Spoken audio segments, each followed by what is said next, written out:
intitulé École et société de la connaissance. Je voudrais commencer par remercier le Théâtre de la Colline de nous accueillir une fois de plus dans ces locaux et remercier toute l'équipe technique qui permet que ces séances aient lieu et se déroulent dans de bonnes conditions. Donc cette séance est organisée par Ars Industrialis, mais également en collaboration avec la revue numérique Scolet.fr, une revue sur l'école dont je suis aussi l'un des fondateurs, avec Guy Mouverne qui est à côté de moi. Donc je voudrais juste commencer par rappeler que c'est le prolongement d'une série quand même déjà d'initiatives, d'autres séances Ars Industrialis et également différents dossiers sur le site de Scolet.fr ont déjà porté sur la question évidemment cruciale pour notre association des nouvelles technologies dans le domaine scolaire. Et puis, il y a bien sûr une certaine actualité de cette question, et même une actualité très récente, une actualité déjà ancienne, au sens où une série de rapports, dont je ne peux pas faire la liste, mais ont déjà été produits sur cette question. Le dernier en date étant le rapport Fourbous, qui avait marqué assez fortement les esprits, mais aussi il y a pas plus de 2 jours une intervention du ministre Luc Châtel présentant quelques mesures concernant les nouvelles technologies à l'école. Donc je dirai quelques mots tout à l'heure. En introduction, je voudrais juste rappeler quelques éléments problématiques qui sont, je crois, communs à la fois à Ars Industrialis et à Scolet sur cette question.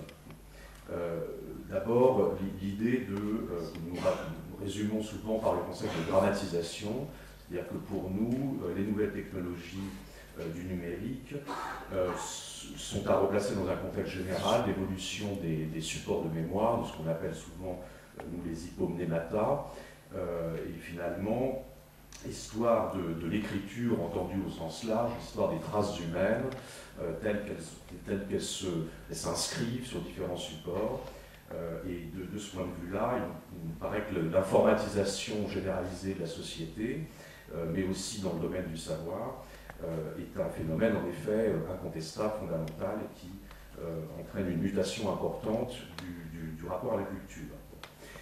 Donc, d'autre part, étant donné que l'école est chargée, en quelque sorte par définition, de la transmission de cette culture, il est clair que c'est un problème qui se pose à elle de manière tout à fait cruciale et centrale. Mais d'un autre côté, nous voulons aborder ces questions en termes que nous allons appeler pharmacologiques, c'est-à-dire que ces techniques, toutes les techniques sans doute, mais notamment celles-ci, sont toujours à la fois, pour le dire rapidement, des poisons et des remèdes, et qu'il y a donc la nécessité d'une approche critique, prudente, réfléchie, ambitieuse, mais en même temps précautionneuse à l'égard de ces évolutions.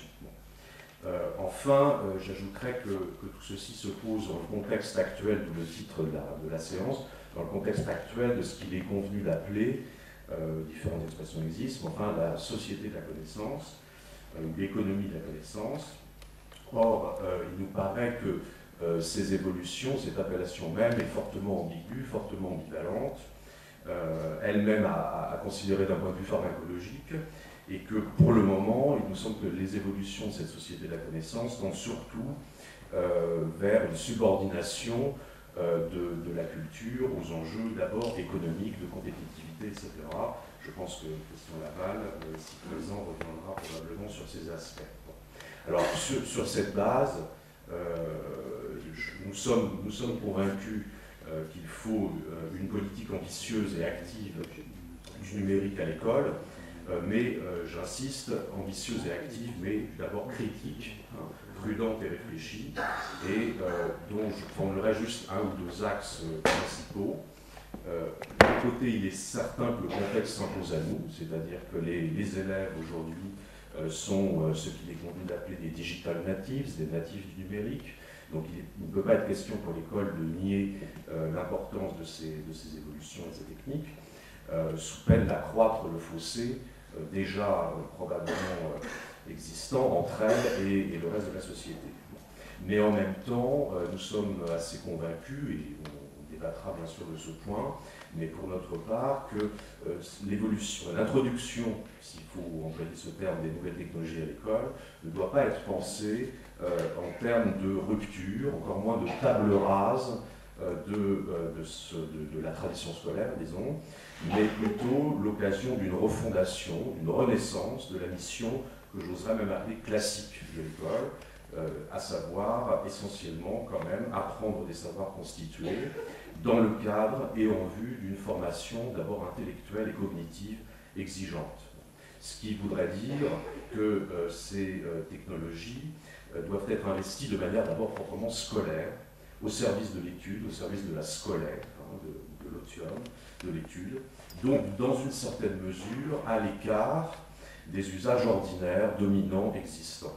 Pourquoi? Parce que ces technologies de l'esprit nous sont d'abord maintenant mises au service d'une captation de l'esprit, d'une captation de l'attention notamment, et aussi d'enjeux économiques et sociaux, même peut-être de contrôle, qu'il s'agit en quelque sorte de conjurer. Donc nous voudrions faire de ces technologies de l'esprit des techniques au service de l'esprit, de son développement, de sa formation, et non pas de son aliénation, on va dire ainsi.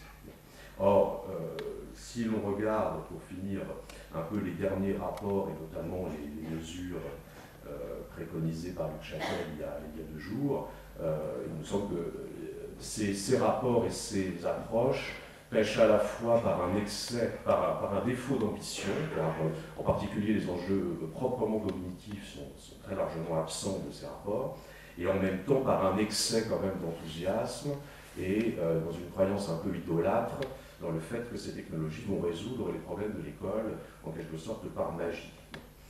Donc,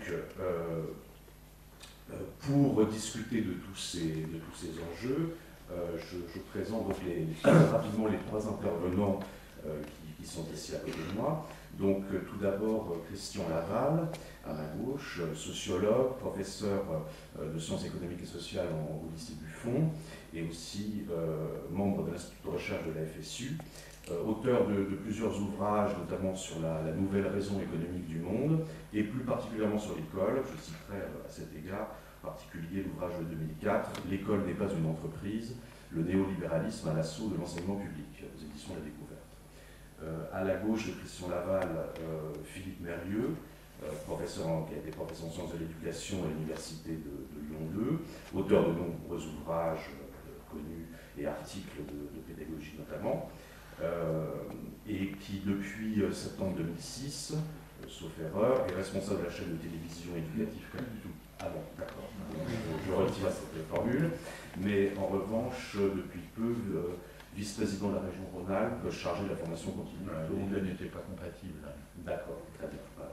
Et enfin, à la gauche de Philippe Mérieux, Denis Cambouchner, professeur de philosophie à l'Université Paris 1, et qui est aussi auteur de nombreuses publications, ouvrages ou interventions publiques portant sur la philosophie de l'éducation en particulier.